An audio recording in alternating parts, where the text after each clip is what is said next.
Welcome to Betting the Bowls, brought to you by Saturday Football. We've got Chris Marler from Saturday Football Uncensored, sports betting expert Bob Wankel from Sports Betting Dime and Crossing Broad. Sports Betting Dime and Crossing Broad are owned by our parent company, XL Media. And we've got myself, Conor O'Gara from Saturday Down South Podcast. Fellas, bowl season, talking about even more meaningful games today. How are we doing? Good, man. It's good to be back. That was a long first episode. Yeah, look. It's 22 games. It has nothing to do with you. It's just 22 games.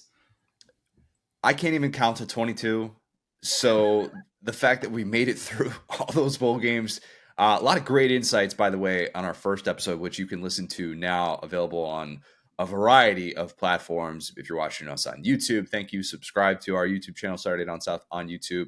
You can listen to this on Saturday Football Uncensored. You can listen to Saturday Down South Podcast. We are all over the place. Hopefully this finds you well during this holiday season. Bob, how are we feeling about the confidence level of these four games that we're going to talk about today? Because we're going to be focusing on the non-playoff New Year's Six Bowls with Ole Miss-Penn State, Mizzou, Ohio State, Liberty, Oregon, and Georgia, Florida State. Are you feeling good overall as someone that would like to be able to make the people some money? I think so. I at least think we have some good information to consider. And, it's like the disclaimer that we put on the first episode. There's just so many different moving parts, opt-outs, the transfer port. Like, the whole thing is just a mess, right? But I think that we still have some fundamental information here that we can work off of. And it's funny, as we're recording this, we've gotten into the bowl season a little bit. There's already been some crazy twists and turns. That Old Dominion game that we just watched was absolutely absurd. So that game, like, if you want the disclaimer, like, I don't even know that we need to do 1-800-GAMBLER. I think, like, turn on the Old Dominion game, watch that, and that's your disclaimer for bowl season. That's was incredible.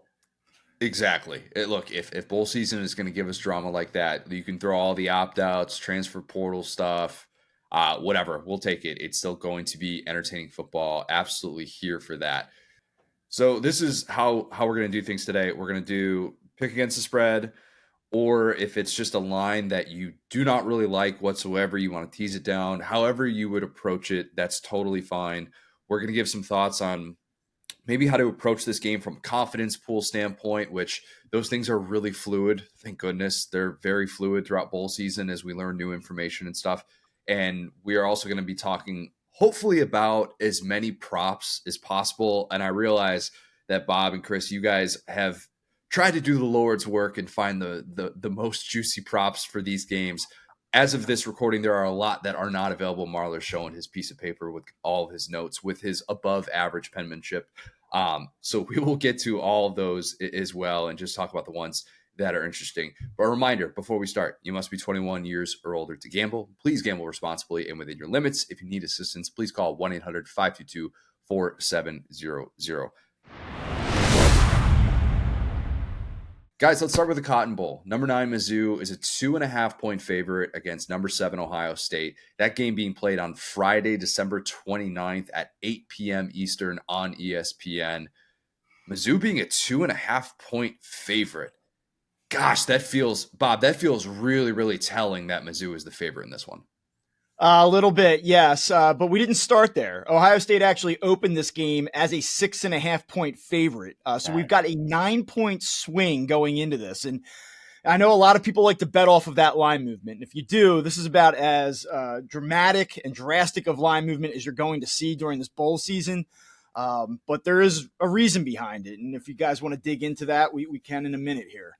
Yeah, you're exactly right. Look, there is very clearly one team that feels like this is their Super Bowl and another team that has played in bigger bowl games, and this one will probably not move the needle in the same sort of way, and the line has reflected that.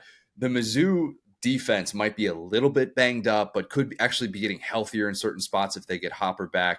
But they are favored because they should be relatively close to full strength, whereas Ohio State, we know they're going to be without Kyle McCord. He hit the portal. He's off to Syracuse. They have a bunch of other transfer portal guys as well. Kind of TBD is at this recording on guys like Marvin Harrison Jr., Travion Henderson. Devin Brown is expected to be the starter for Ohio State, so a bit of an unknown there. it feels like Vegas isn't even trying to sell us, oh, well, it's still Ohio State and they still have more talent. They're like, actually, you know what? Mizzou probably deserves to be the favorite or for this one. Are we sure that Ohio State at full strength is even better than Mizzou? I don't know. A question worth asking. But Marler, what are your thoughts as you've seen this line move now to favor Mizzou by 2.5? I'm like beaming on this one. There's not a game when all the bowls came out, right? There's not a game that I think that I didn't have any kind of,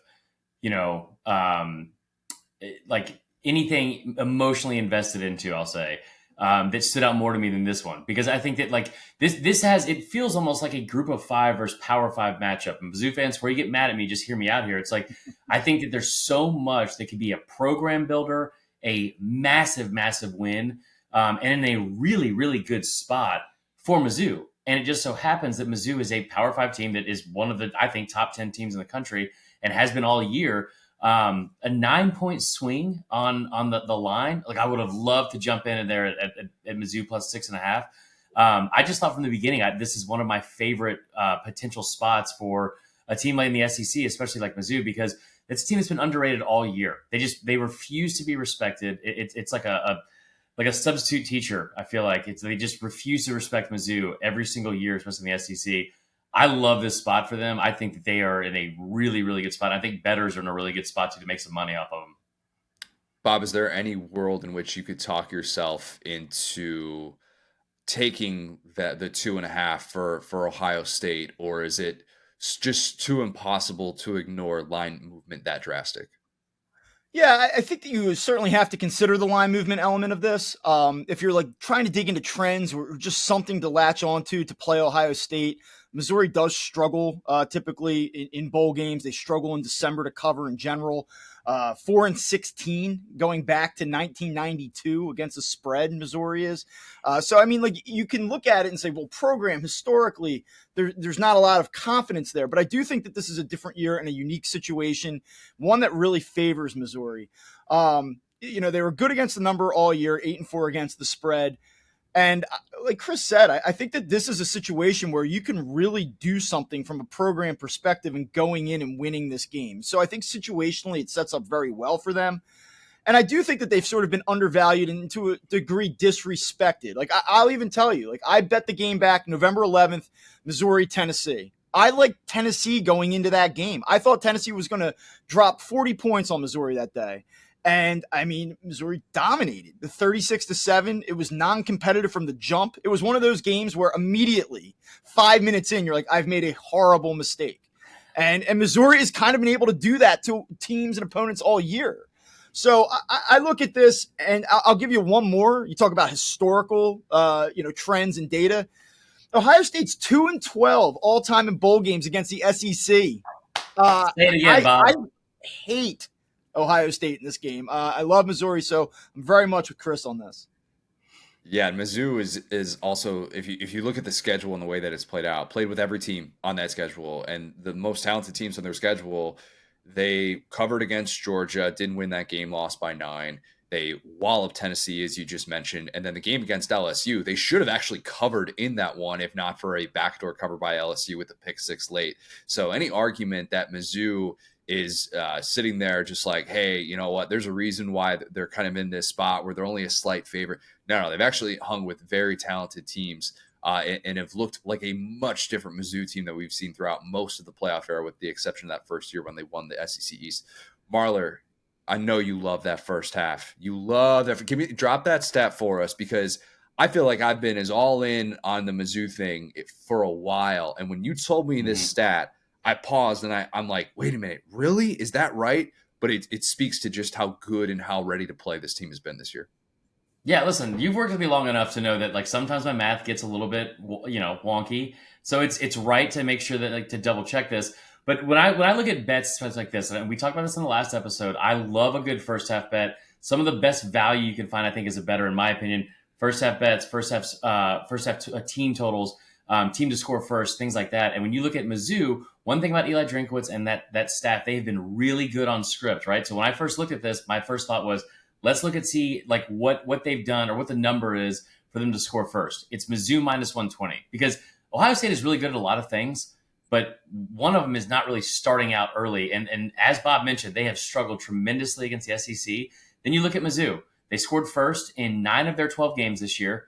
And on top of that, in the first half, the bet I love the most, Mizzou has not trailed at halftime in a single game this entire season. They have been leading at halftime in 11 of their 12 games. The only game they were not leading, they were tied at the half against UGA. That's a team that has played UGA closer than anyone else in the country over the past 2 seasons, which should speak it, like in and of itself. But they have been tremendous in the first half of games this year. Love them to score first at minus 120. Love them to win the first half, which is actually, I think, even money line right now. You can also get them when you look at just they've managed to win the first half of games this year by an average scoring margin of 9.3 points per game in the first half. There's just a lot to like from about Mizzou, especially in the first half of games. Bob, is there anything that stands out along those lines with the Mizzou offense, with the superstars that they have, Cody Schrader, who has blossomed into one of the best stories and one of the best players in all of college football, and Luther Burden III, 2 guys that if they're going up against a defense that has been rock solid during the season, but if they are not at full strength and they're dealing with opt-outs and we're questioning the motivation, is there a play there with some of those guys that you've seen that stands out? Yeah, I go back to that Tennessee game that I was talking about, and I think that was the moment for me where I was like, wow, Cody Schrader, huh? I mean, he was fantastic in that game. And the way that he finished the season, he was fantastic. So much so that when you look at we don't know, and I don't have an actual number in front of me here for what his rushing total is going to be, but I am going to play the over on it. He has hit it 6 straight times to finish the season. I expect, given some of the uncertainty with Ohio State's, what they have on the defensive side of the ball coming into this game, I think that he's going to shine here. I think that this is a platform to kind of say, hey, go get it. I'm definitely going to play probably all things Cody Schrader in this game. Seems like a safe bet. Seems like a really bet on Cody Schrader. Do not bet against that kid. He has just been lights out. Just not a fun guy to tackle. Sometimes, just don't overthink it. Just not a fun guy to tackle. Marler, is there anything that stands out with the way that Ohio State, we think the roster could look? It's hard to sit here and say on December 19th as we're recording this that Marvin Harrison Jr. is a lock to play. If Maserati Marv is suddenly going to be out there, does that change how we feel about Ohio State? Is it still kind of like the same sort of outlook where it feels like this is a matchup that should favor Mizzou, and maybe some of the props would reflect that? So, I mean, I'm still at a spot with Ohio State. I don't think he's going to play, right? But just the way that unfolded with the players entering the portal, not just the amount of people that entered the portal, the way it happened and how it was so quick and like sudden, that kind of worries me. Again, like from a value standpoint, I think you look at Mizzou and all of the value from a betting standpoint is on them. Like you talk about Ohio State, you brought up how good that defense has been. We always just assume when we talk about Ohio State, we just kind of talk about their offense because Ryan Day's been so great with quarterbacks and the offense has been so good. There's so much star power over the last 3, 4, 5 years. But number 3 in total defense, number 3 in yards per play allowed, number 1 in the fewest touchdowns given up, which would take me to my next point here from a value standpoint. Mizzou, the first scoring method to be a field goal, and they have one of the best kickers in the country, and Harrison Mevis, the thicker kicker, plus 225 for that to be the first scoring method. For Mizzou specifically, that to be their first scoring method, plus 200. I love that as well. Like I said, I think Mizzou will be able to jump on them early. And if you want to take Ohio State and you want to say that you're so confident in them to win, I love the first half full game prop bet where you can say Mizzou to win the first half, which I've already told you how much I love that, and Ohio State to win the full game plus 700 on that. Yeah, look, Harrison Mevis, I have legally adopted him. The thicker kicker he is the lad of all lads. He truly is. Easy kid to be able to root for. Could definitely see a long field goal attempt on a first drive or something like that if the Kirby Moore script is right for that Mizzou offense. The one thing I wonder about, Devin Brown in a prove-it game, in a spot where you kind of wonder, like, this is his audition. This is his audition to try and win the starting job. As of this recording, we don't know what Ohio State is going to be doing in the transfer portal. Even if they do bring in someone, this is still a big-time opportunity for a guy that missed out on the starting job. And what if he just plays his absolute tail off? And this Ohio State offense that's been kind of stuck in the mud at times, and you've been betting Ohio State unders, you've probably made yourself a good bit of money. But if you are going to take the Ohio State side, it feels like parlaying it with some sort of Devin Brown prop in terms of, over on passing yards or over on touchdowns. It feels like that would be the play, but we just haven't seen a whole lot of them, and it's hard to have a whole lot of confidence. So I agree. Is there anything else that you guys want to hit on with this game that you think that people should be aware of? Real quick, but the only thing I've seen from Devin Brown I hate, and that's that he wears number 33, and that is a gross job of a quarterback. The only thing, and I'll defer to Bob on this one, but like we talk about the props as the day that we're recording this, the actual player props are still not out. But one prop that I played a bunch of times this year was Brady Cook over 1.5 total touchdowns. Interested to hear Bob's thoughts on that, because I think that's been a really good play at times because he's able to rush the football and also throw the ball really, really well. But as you said, I wonder if that's kind of futile because you're going into a game where maybe Cody Schrader is the workhorse. Yeah, it's interesting. I don't really have much more for you on that front. The only thing I will say, because this has been very pro Missouri, we've really leaned that way. You go back to the start of the 2021 season. So Ohio State, if they hold the opponent to less than 5 yards per carry, they're 25-1 outright. Wow. So if you can stop the run, again, like this seems like cliche 101 stuff, but if you can keep the opponent in check here, there's probably a pretty good correlation between, the ability to win the game. That's where I come back to Schrader. And I think that he's going to have the game that I said he was going to have. And that's why, like, I correlate all of this stuff together. For me, like, when I go to submit the ticket on this game, it's going to be Schrader to score over the rush yard total, Missouri to win. Like, that's the way I'm going to go about this. I haven't really, I just like where Missouri is at coming into this game. I don't think Ohio State cares about this game. The whole thing, like we spent in the first episode, we talked a lot about motivation, right? We didn't really even address that in this conversation. Yeah. How motivated is Ohio State going to be in this game? I truly don't see it. So that's the angle that I'm going to come from on this. Very offended, Bob, that you didn't have a single first half bet on that ticket. You said you were going to submit. Just very, I mean, what the hell, dude? What the hell? Well, no, actually, I mean, I'm with you on that. I am going to play that as well. I mean, you said they've been tremendous front runners all season. This game would be really, really interesting with both teams at full strength. I think it'll still be really interesting to see the way that this Mizzou team caps off what's been a historic year for them. I would be putting, I think I have Mizzou in the 20s in my confidence pool. And that's probably also because you got to know your competition. I got Midwest people in my confidence pool league. They're probably going to be putting a little bit on Ohio State. And I see it as a nice spot to be able to take advantage of those who have been paying attention closely to the season, the way that it's played out. Hey, sports fans, we've got an exciting offer exclusively for new users of ESPN Bet. When you join, be sure to enter the promo code SOUTH during sign up to unlock an additional $50 in your betting account. That's right. You can wager on your favorite sports and receive up to $250 in bonus bets when you use the promo code SOUTH. Please remember, you must be 21 years old to participate in sports betting. We encourage responsible gambling within your means. If you ever need assistance or support, please reach out to 1-800-522-4700. Join the action today and make the most of this fantastic offer. Okay, Peach Bowl.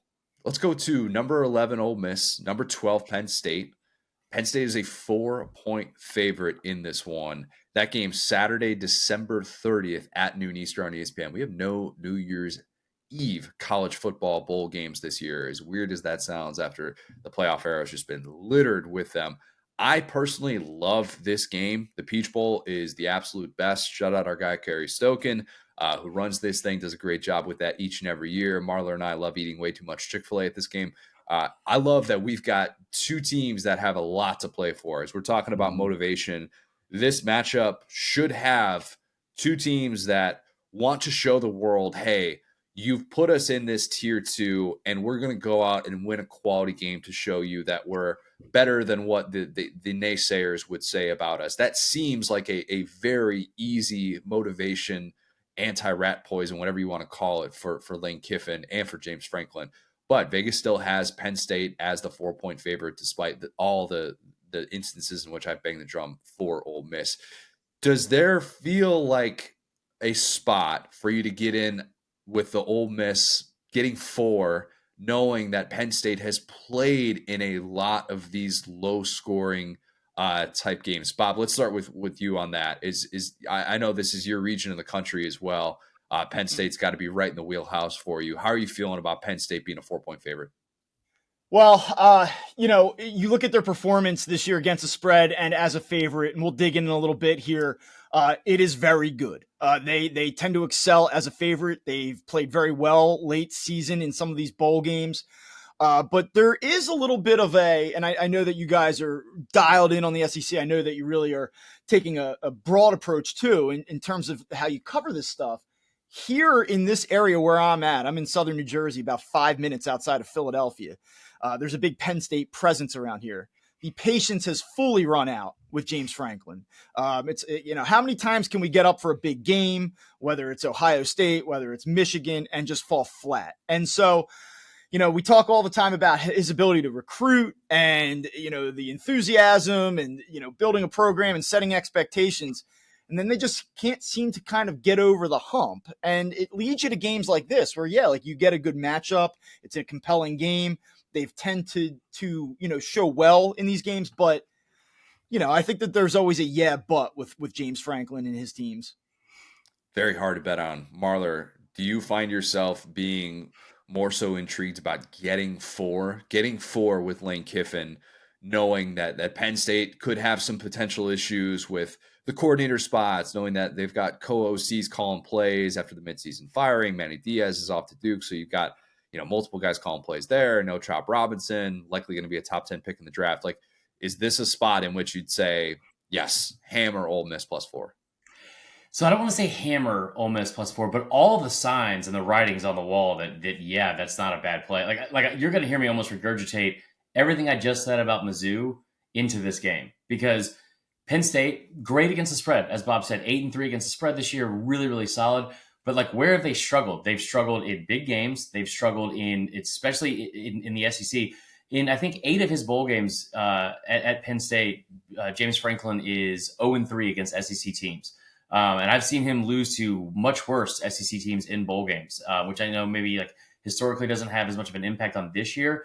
But I think there's a lot riding on it for both games, or for both teams and both head coaches. And I know what Bob said about, Franklin and kind of the patience running thin.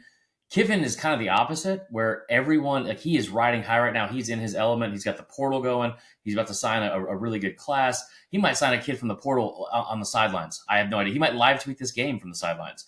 But at the same time, one thing that Kiffin really hasn't done on his resume is get a big signature victory on a national stage. The LSU game this year may be the closest one you could say, but that's a 9-3 team that was ranked high at the time. I think when you look at the betting standpoint, one of my favorite bets every week of the year was Ole Miss to score first. It really has been for the last 2 years, because when Lane Kiffin is on script, it's a beautiful thing. And that defense has been better than people give it credit for. They're plus money to score first, plus 105. Give me all the value on that. I love them in the first half, getting 3 points there as well. Now, I know that teasers aren't the best thing in the world, but you're going to be hard-pressed to probably talk me out of a teaser this day where I take Ole Miss getting 6, and so they're getting 10.5 total with some other game on the slate. I love Lane Kiffin, what he does offensively. He's got a lot of time on his hands, and this is a game I think that probably matters to him, because this is a notch on your belt where you can have a signature win, even if it's not a huge game. And also, Connor, you know this better than anybody as a guy that covers the SEC. Congrats to Ole Miss for finally making it to Atlanta. Maybe they're finally on the big stage. That was a nice little dig at Marler, talking about an Ole Miss team that's never been able to play in an SEC championship game. A few thoughts on that. Look, the James Franklin against the SEC thing, I remember being there at the Citrus Bowl 2018 when they lost that game to Kentucky. A really good Kentucky team, really solid defense that they had, but watching James Franklin take the ball out of Trace McSorley's hands yet again was just a baffling thing to witness. And I remember asking him about it after the game. He's like, our receivers, really haven't really caught the ball well this year. And then he fires his receivers coach the next day and explains why Trace McSorley wasn't given the ball on 4th and 6, whatever. The other thing that's worth remembering, though, you talk about James Franklin and the struggles that he has had in the big time games and the record against Michigan, Ohio State. It's not good. It's not. But the Lane Kiffin stat that I've been bringing up all year that is worth repeating probably in this instance in which he is playing in coaching in a New Year's Six bowl game. Entering this season, Lane was 1-19 straight up against Power 5 teams who won at least 9 regular season games. Entering this year, his last such victory was 2011 against Oregon, back when he was USC head coach. He got his second win against a 9-win Power 5 team this year by beating LSU, the marquee win. Penn State is a very, very different team than LSU, like the inverse of LSU, the exact opposite. LSU throws the ball downfield at will. Penn State talks about it like it's a 1975 fashion trend. Like they are two teams that could not be more different in identity. And so I'm interested to see if Ole Miss can kind of play to their strengths still with that. And knowing that there are still a lot of questions, a lot of moving pieces on the Penn State side, I do think that if you're looking at this from money line play, for just to be able to say Penn State money line, I think that might be a more interesting play. But I also don't really trust James Franklin in a close game. Is this a live bet scenario, or is there anything like that stands out, Bob? Well, listen, we're making a big deal about James Franklin and not being able to rise to the occasion in big games. Ole Miss is number 11 in the coaches poll, right? All of this data is about top 10 teams, so they're good. They're in the clear. They're out of the woods here. Penn State 1-12 in their last 13 games against top 10 teams in the coaches poll. So fortunately for them, they're sitting at 10, bumping out Ole Miss in this one. Well, also, Bob, like all jokes aside, like one, I love the stat. That's a beautiful stat. Like that's perfect. But like when you talk about Penn State, and I know that in the SEC, we like to beat our chest down here about how the games are one of the trenches. There may not be another team in the country, really. Maybe Oregon, you could say Ohio State, maybe Michigan. But Penn State is built inside and out like an SEC team. Up front, on the lines, like I know Chop Robinson might be out, but the amount of depth that they have specifically on the defensive line is really, really solid. So I think that like that's going to be – I think SEC fans are going to be surprised when they see how physical Penn State is. I think it also leads into a potential situation when you talk about player props. Maybe you shy away from Quinshon Judkins and you focus more on the Jackson Dart and Trey Harrison and some of the things through the air. Yeah, I think that there's so much of a correlation between the way that this game is going to flow and who ultimately wins it. You talk about Penn State's inability to throw the football down the field. They don't try it. They aren't good at it. It's been so conservative the entire year. And like you look at 48.5 on the total and you say like, okay, like I really do think that this is a situation. If you want to get creative, if you're looking to like really kind of take a shot here, I think that it might be as simple as just saying, if this game goes over the total, I don't see how Penn State produces enough offense to win the game. If it stays under the total, then yeah, I think that they probably find a way. Like if they play in the mud, if it's going to be a grinder type of game, then I think it kind of plays more to what Penn State wants to do. I mean, I think you were talking about like the ability for Ole Miss to maybe come out and score early and sort of set the tone. I mean, like you look at what Penn State's done this season, 10 of their 12 games have stayed under the total in the first quarter. Like it's just what they do. Right. And that's what I said. Like when I look at how I'm going to play this, I might take a shot and kind of try to correlate these things up and do a parlay on it. I think that makes a lot of sense too, because it just that's the narrative. Penn State doesn't want to be in a shootout, and Ole Miss doesn't want to be in a rock fight, and they've won so few games. Let me just give you this real quick. I mean, like 79 passing yards against Rutgers. And I mean, like I know that they're respectable. Greg Schiano, whole team, keep chopping, but like 79 yards, 70 yards passing against Michigan. They threw for $191 against Ohio State, but they threw 42 times. I mean, they just have no ability to create big plays through the passing game. And I just maybe it is a little like SEC bias in this way. Maybe it's like the proximity to Penn State and knowing so many disappointed Penn State fans on an annual basis.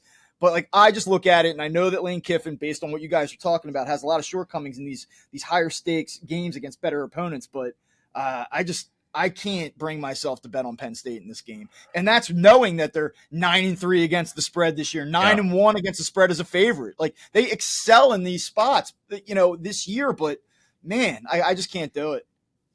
It is definitely, it feels like a very, very tricky spot. Wonder if Ole Miss can get into the backfield as well. You've got guys returning on that defensive line. It feels like they're adding a new stud from the portal on the defensive line every day. Potential big motivation. Hey, I still need to be playing significant snaps next year for the Jared Ivies, the JJ McGee's, those types of guys in this one. A little bit of a Pete Golding prove it game. We call it a how do you like me now Toby Keith game potentially for Pete Golding. I don't know if anybody's going to go out here and flex after shutting down the Penn State offense, but you know what? I guess Michigan cried about it, so why can't Ole Miss cry about it as well? Really, really Michigan good matchup though. everything. Yeah, that's true. That's a really good point. Michigan versus everybody.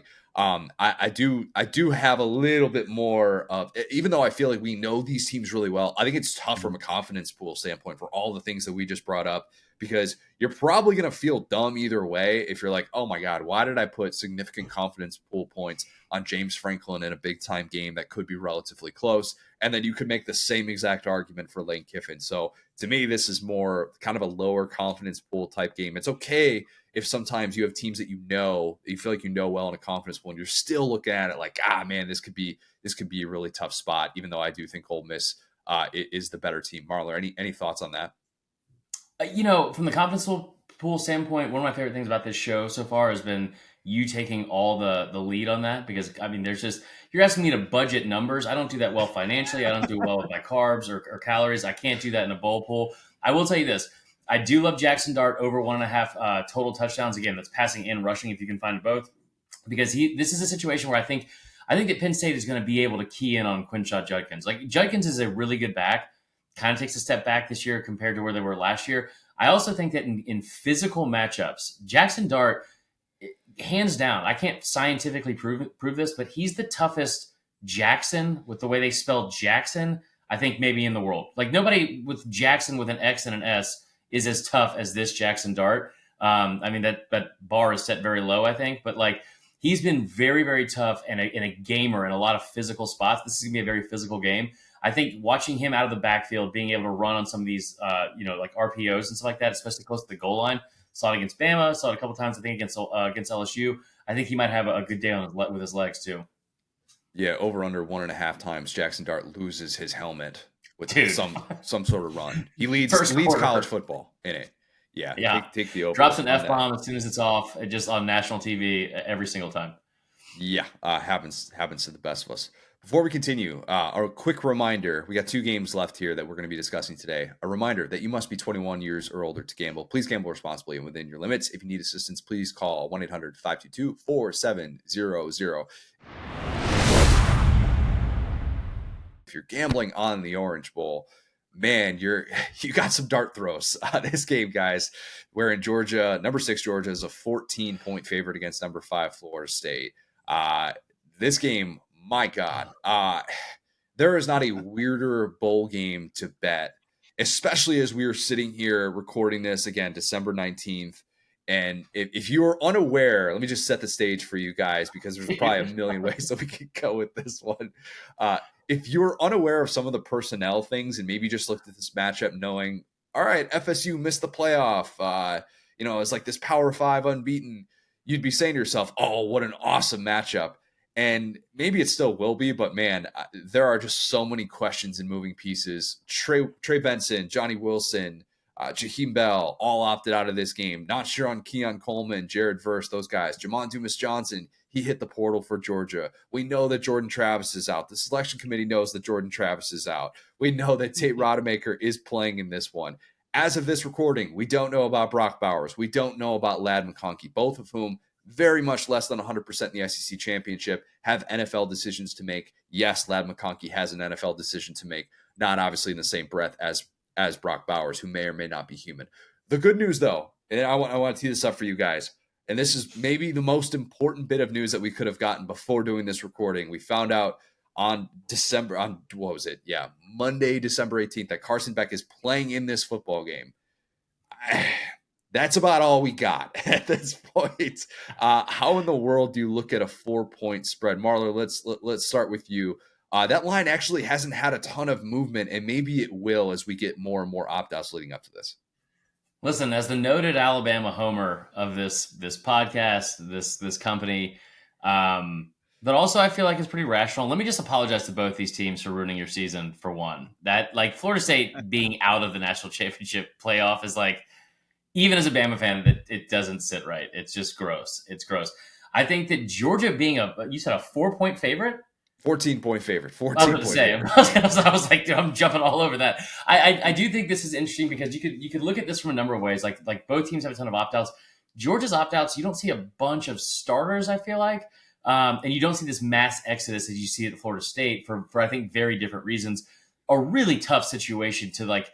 You could sit here and do all the Kirby coach speak, and Mike Norvell, I'm sure, is like exhausted himself trying to find motivational quotes and stuff about how to get this team ready. There's just few things that are more deflating than what happened to both of these teams. I will also say, if you're looking at Georgia, that the track record here, like I keep going back to the Sugar Bowl, right? In 2000, what was it, 2019, Connor? End of the 2018 season where they lost to Texas, the Texas's Right. back game, Sam Ehlinger. Yep. Right. So that game where they, you go to NOLA and all of a sudden it's like, oh, we didn't want to be there. We had opt outs. Maybe I think people are probably clinging a little bit too much to that. Like they think that might happen again. This is a different program. This is a team that has won back-to-back national championships. They've lost 2 games in 3 years. And it's also a very proud team. And I think a proud coaching staff that is, regardless of all the outside noise they think is coming about, like these former 5-stars that are leaving the portal. By the way, you look at the playing time of those former 5-stars, not a huge hit on the current roster. I really like Georgia in this game. It's also one of these things I feel like I'm going to have to watch it and just it is going to be the most like guilt-filled watch I may ever have. Also worth noting, since that game, Georgia is 6-0 in bowl games since losing that one, and 2 of which were non-playoff games in which they did get up 4 against Baylor, and then they had the nice comeback in the Peach Bowl against Cincinnati. Bob, yeah, 2 touchdowns is massive for a New Year's Six bowl. And I don't think the selection committee set the line for that one. But I mean, if they did, I guess they would have had Georgia at number 5 instead of having Florida State at number 5. But how would you approach this knowing that we could get a lot more information leading up to this that could tip your hand?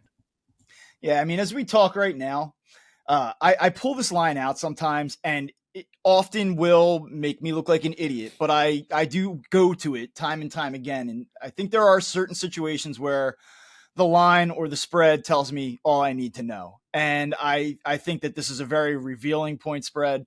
And man, if there's ever really a time to dig into the context of a game and really understand what's happening in terms of the opt-outs and the motivation angles, because I think a lot of people are going to look at this game, casual bettors, casual observers of college football, and they're going to say, Florida State, man, they got screwed. And now they're a 14-point underdog to Georgia. Man, the disrespect.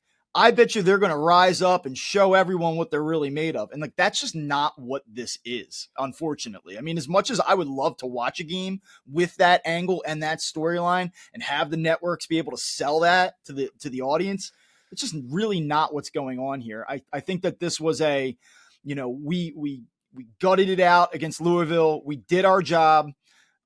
They screwed us. And I think the party's kind of over there. I think everyone kind of just dispersed at that point. And I think you're going to get a very watered down Florida State product, a team that is probably not up for this game, probably not focused for it. That's what I think is going to happen. I frankly think it's going to be the total 180 of the we're going to show you. I just don't think they're going to have any juice for this game, just from a human element, and that doesn't even get into the actual matchups, which certainly favor Georgia by a ton. So, I mean, I'm absolutely leaning Georgia in this game. I think that there are plenty of reasons to do it. Like, I can just give you a couple trends that I think are noteworthy here. You go back over the last 3 seasons. I know that this Georgia team is not the team that it was over the previous 2 years. But when favored between 10.5 to 21 points, they're 11-2 against the spread. So they're comfortable with bigger numbers. They cover bigger numbers in this range. Go back to their overall performance in bowl games dating back to 1992. They're 22-10 against the spread. So it's a program that tends to perform well in bowl season against the number. And if you just want to do the whole conference thing, since 1992, you go back over the last 30 years, Georgia's 31-13 against the spread when playing ACC schools. So there's a lot here just from a historical big picture context that kind of says Georgia.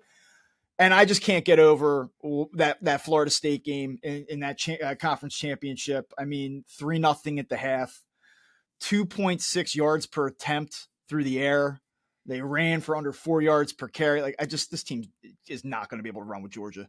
Different set of circumstances, I would argue, just because of you got a different starting quarterback that's going to be out there. The Louisville defense was pretty good as well, and it was pouring rain in those conditions. I will say that, but yes, I agree, especially knowing the opt-outs that we already have available for Florida State. You question what the weapons are going to look like. I will say, if you are going to bet on Florida State, if you're like, listen, I just heard everything you guys said about Georgia and Florida State in this matchup, I'm like, I'm not buying it. I'm all in on the Noles.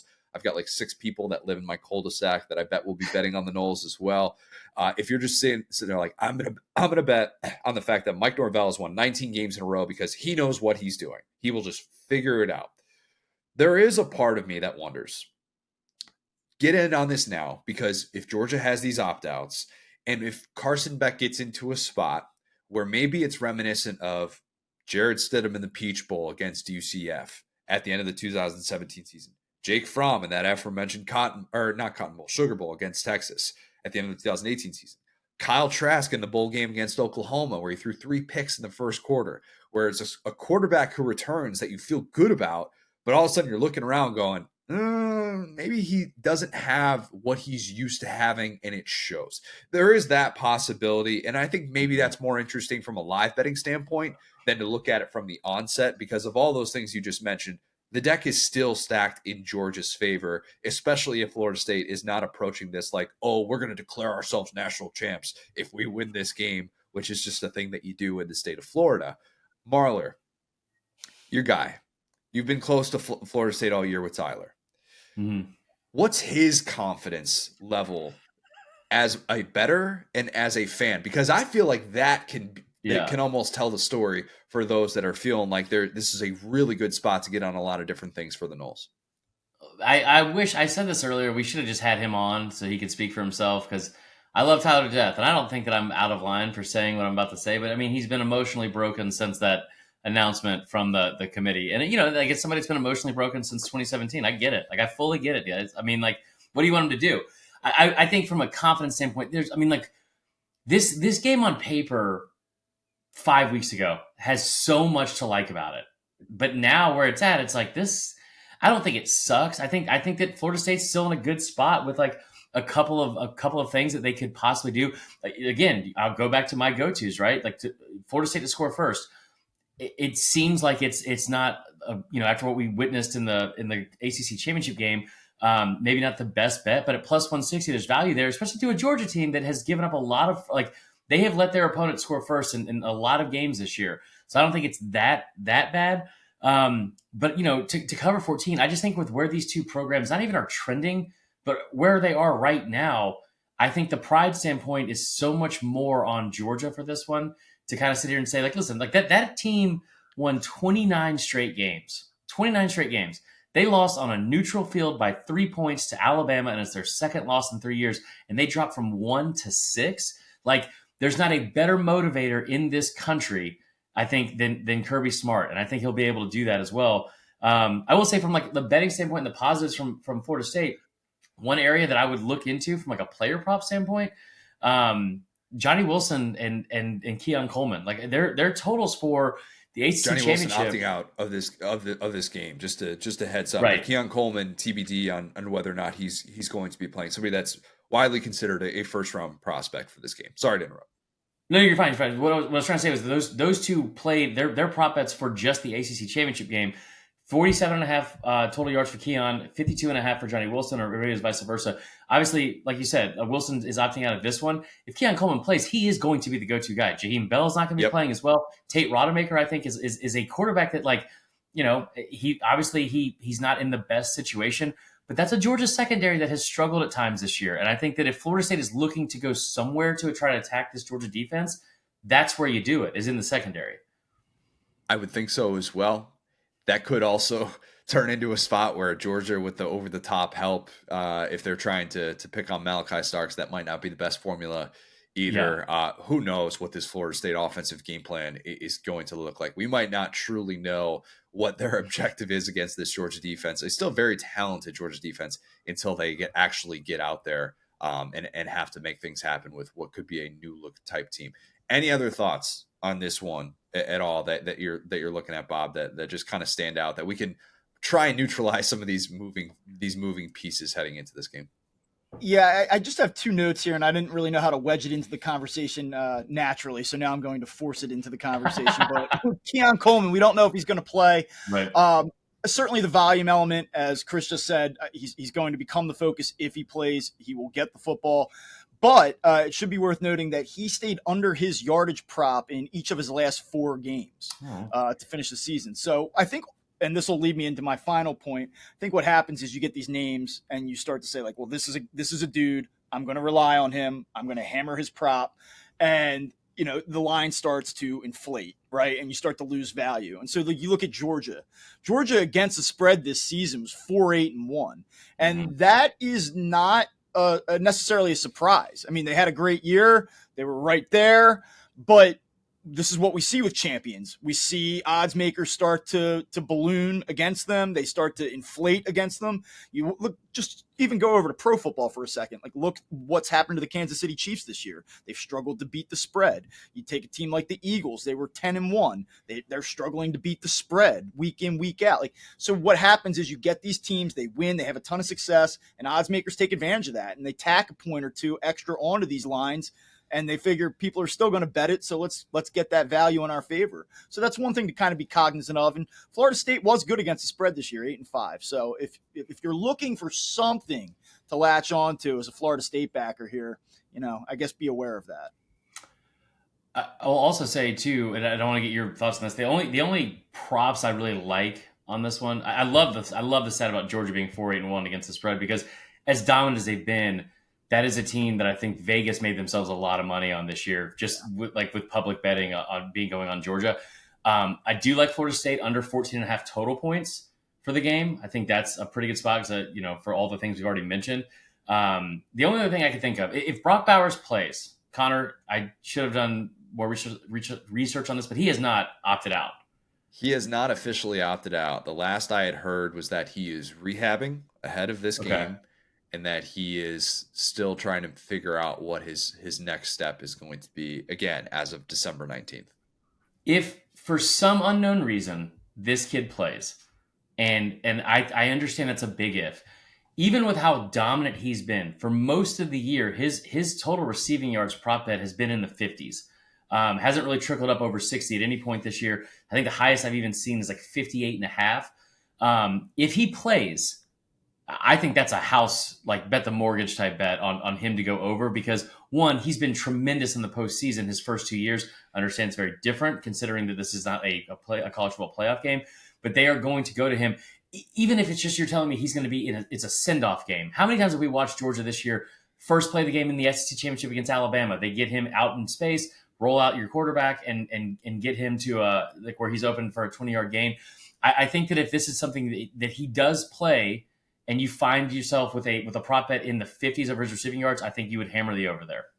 I wonder if Vegas would bake in a little bit of risk as well if they decide if Georgia and if Bowers ultimately decides that he is going to play in this one. If they bake in the risk of the ankle is tweaked in the first quarter and then they just shut it down, and if there's value in that, if you're saying, look, I just think that guy, he's going to have a send off that is going to be fitting, and I think he's going to have a big day as long as he's out there, and he's going to play through pain. He's not going to really hurt. It's about pain tolerance. So there could be something there where Vegas says, we have to bake that into our odds, that Georgia can just shut this guy down, and it could be more of a, what's the word I'm looking for? Just a figure, figuratively speaking, send off, and not an actual Brock Bowers 12 reception, 100-yard type game. Then who knows? Maybe there's something there to be said for that. Let's just hope that this game is actually entertaining and not the blowout that the selection committee thought it would definitely be had they put Florida State against one of these elite teams. Hey, sports fans, we've got an exciting offer exclusively for new users of ESPN Bet When you join, be sure to enter the promo code SOUTH during sign up to unlock an additional $50 in your betting account. That's right. You can wager on your favorite sports and receive up to $250 in bonus bets when you use the promo code SOUTH. Please remember, you must be 21 years old to participate in sports betting. We encourage responsible gambling within your means. If you ever need assistance or support, please reach out to 1-800-522-4700. Join the action today and make the most of this fantastic offer. Okay, last game, guys. Fiesta Bowl. I can't say I saw this matchup coming, but number 23 Liberty, an even bigger underdog than Florida State. Oregon, number 8 in the country, 17.5-point favorite. That game is going to be on New Year's Day, 1 o'clock Eastern on ESPN. Body Clock, don't forget about that for Oregon. We're not going to be talking about Body Clock, probably not for this game. This is really just the SEC pod today, because this is the one game we're discussing that doesn't feature an SEC team, but it's got 2 former SEC quarterbacks starting in this one with Bo Nix and Caden Salter, plus Dan Lanning, longtime Georgia assistant, obviously, and Jamie Chadwell, a Tennessee native who grew up such a big fan of the Vols that he names his son after Heath Schuler. People forget that. Yeah, big Tennessee fan. Yeah. This is an SEC Bowl. Oregon is built like an SEC team. We did just see, and I wonder how much this factors into a very significant spread. We did just see the Ducks lose outright as 9.5, 10-point favorite, depending on where you got it. Bob, we'll start with you. Any trepidation knowing about maybe this lacks motivation for Oregon, despite the fact that Bo Nix is playing in this game? You remember about 7 minutes ago when I said occasionally I'll tell you that the line tells me all I need to know? Yep. Well, funny you bring up that Pac-12 championship game against Washington, because I said, well, here's Oregon in a revenge spot as a 9.5-point favorite. They're going to kill them. And, lo and behold, that did not happen. And I was burned by Oregon, and I have a lot of animosity, lingering animosity towards the Oregon Ducks going into this game. The whole state, Bob. I hate Oregon. I wish nothing but failure for this team. I think that this is a game where you get an opportunity to watch 32-year-old Bo Nix get one more shot at it, send him out on a high note against Liberty, one of the most prestigious programs in the entire country. What a game. I, for one, am really excited about this one. My ass will be parked firmly on my couch for this one. Bob, I think you provided the most sarcastic answer in the history of Saturday Down South airwaves. And for a podcast that includes Marler, that is no small feat, my friend. Well done. Was no small whiff that I had on that Pac-12 championship game. I want you to feel that through the microphone right now. That is look, if there's ever a reason to bet against Oregon, that is probably it. Marler, usually have reasons to bet on Oregon. I know you're a big Bo Nix guy. The fact that he's playing in this game, fun, great for bowl games, great when the best players are actually out there. Won't fault the kids that aren't, but understand that there is still benefits for all parties who decide that. But are you coming back to the fact that Liberty hasn't faced a Power 5 team this year? And I think their strength of schedule is dead last in the country. Like, are you looking at that saying, yeah, I can't even take 17.5 for Liberty? So again, I'm not compartmentalizing, but I'm really going down to the more the nitty gritty. I'm looking at the first quarter, I'm looking at the first half, and I'm looking at team totals in this one, because 17.5 is a lot. I will say this: you look at some of the numbers. I mean, like I remember looking at some of the strength of schedule numbers during the college football playoff rankings, and each week I was just trying to find ways to slander Michigan, and I did, and I found that I just want to be very clear, I was able to do that. But looking at the strength of schedule stuff, one thing that always jumped out, I was like, who the hell is 132nd in the country in strength of schedule? Always Liberty. Like bottom 3 in the country in strength of schedule. They haven't played a single solitary soul. But I will tell you this, group of 5 teams against Power 5 opponents in New Year's Six Bowls, they've fared a little bit better than you would think. You talk about just over the years in 8 different games, they're 4-4 in games against Power 5 opponents in New Year's Six Bowls that aren't the playoffs. So that's excluding Cincy. From the, the 2021 playoff game, but they're 4-4 in those games. That they are 1-3 over the last 5 years, but they're 4-4 overall. those teams have scored 30 or more points in 6 of those 8 games. When you talk about Liberty, they are a top 5 offense in the country in scoring. They're ranked 5th in the country in scoring offense for a full game. They're ranked, what do we see here? They're 3rd in first quarter points per game, tied with Oregon actually, and they're 4th in first half points per game, 1 spot behind Oregon as well. So I think that when I look at this, the line 17.5 does seem like a stretch. Even their team total at over 23.5, which the juice is on them to cover, I think is a little bit of a stretch. But I do love the total over in the first quarter, over 14. I love that. I would look at the first half as well. But Oregon is like you said, they are built a lot like an SEC team. I just think that if Liberty's going to get them, they're going to get them early. And when they're on script and try to get as many points early as possible and try to drag this thing out, so it's somewhat close late. Bob, I don't like the fact that Vegas is trying to limit the person looking at this game saying, screw it, I'm betting the over.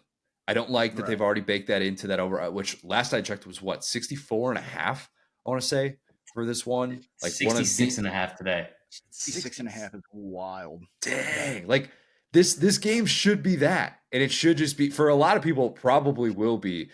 If somebody was sitting here trying to figure out if they're just gonna which overs they're gonna bet, and that's all they want to do during bowl season. They don't want to have to figure out first half money lines or stuff like that. They're not into the nitty gritty, and they're like, I just want to be able to sit down on a random day and root for freaking points. Yeah. Is this game a spot, or is that 66.5 is just too high? Yeah, I'm going to give you 2 things on this, and I'll get to the point right away. I don't think it's too high. I'm going to take the over. Like, let's get crazy here, right?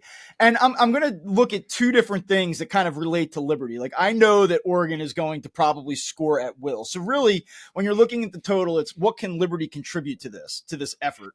So a couple things about this, like, yes, the strength of schedule is not great, but I will go back to the fact that over the last 2 years, when they've played a team with a winning record, they're 7-0 against the spread.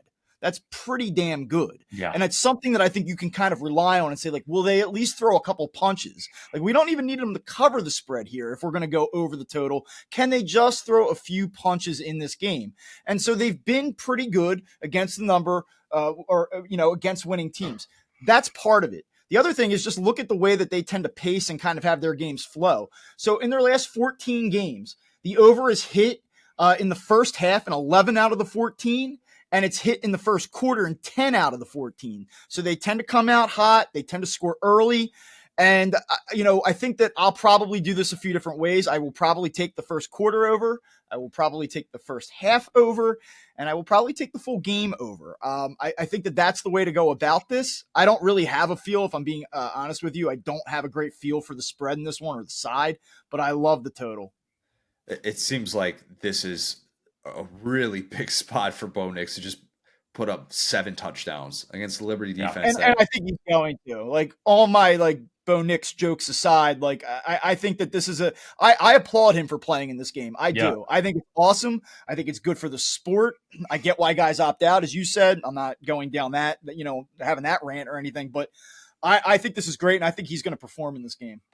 If Oregon comes out just looking awful, I mean, it's just a slow start, and the motivation doesn't look like it's there, and it's one of those aforementioned quarterback is there, but everybody else, you're kind of looking around going, what in the world's going on?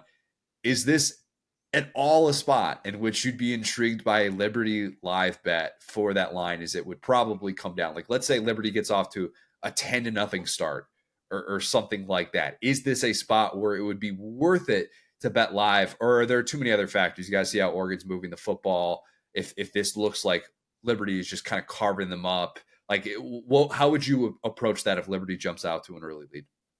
Well, before I answer that, let me ask you this question. I from afar really like Dan Lanning. I feel like he's a guy I sort of trust. Pac-12 championship game aside.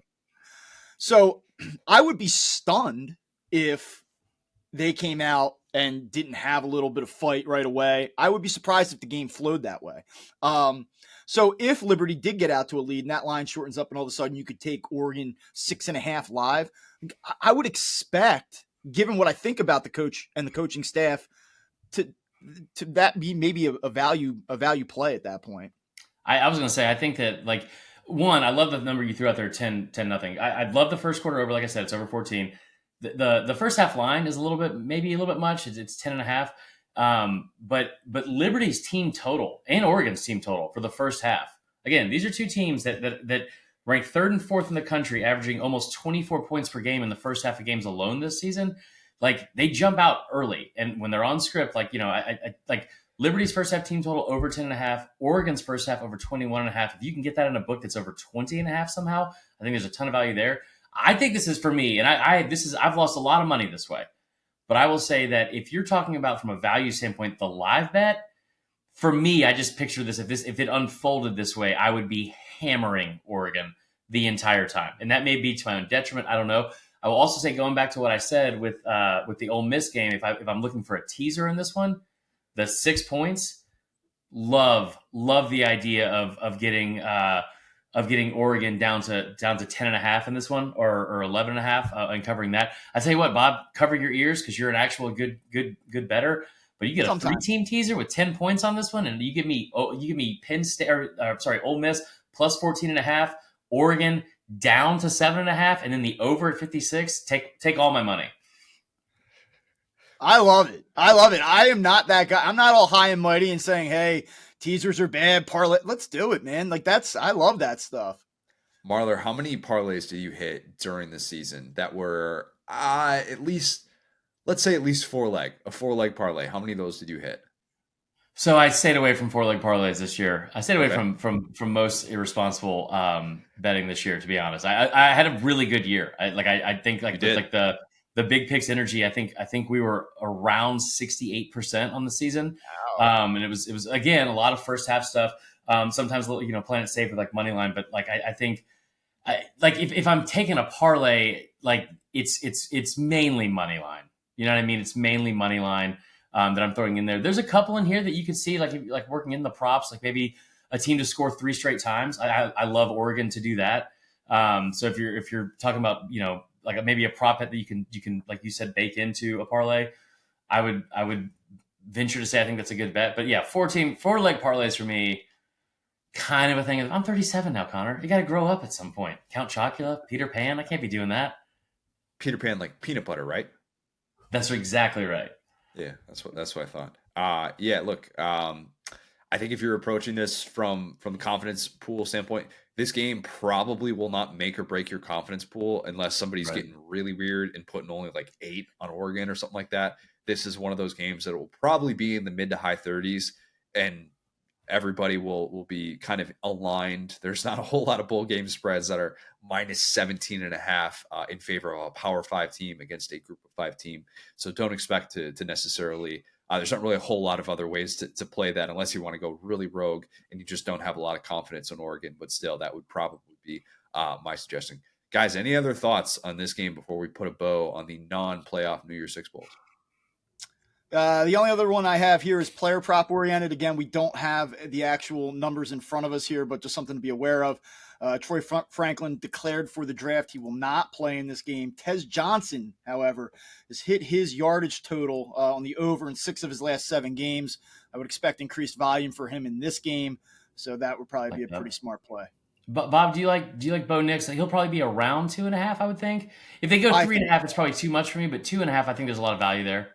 Yeah, when you were talking about Brock Bowers, like if he were to play, like how would they give him the send off? Would it just be more ceremonial? Would it be like, hey, I'm out here, thanks for the memories, or would he be a focal point?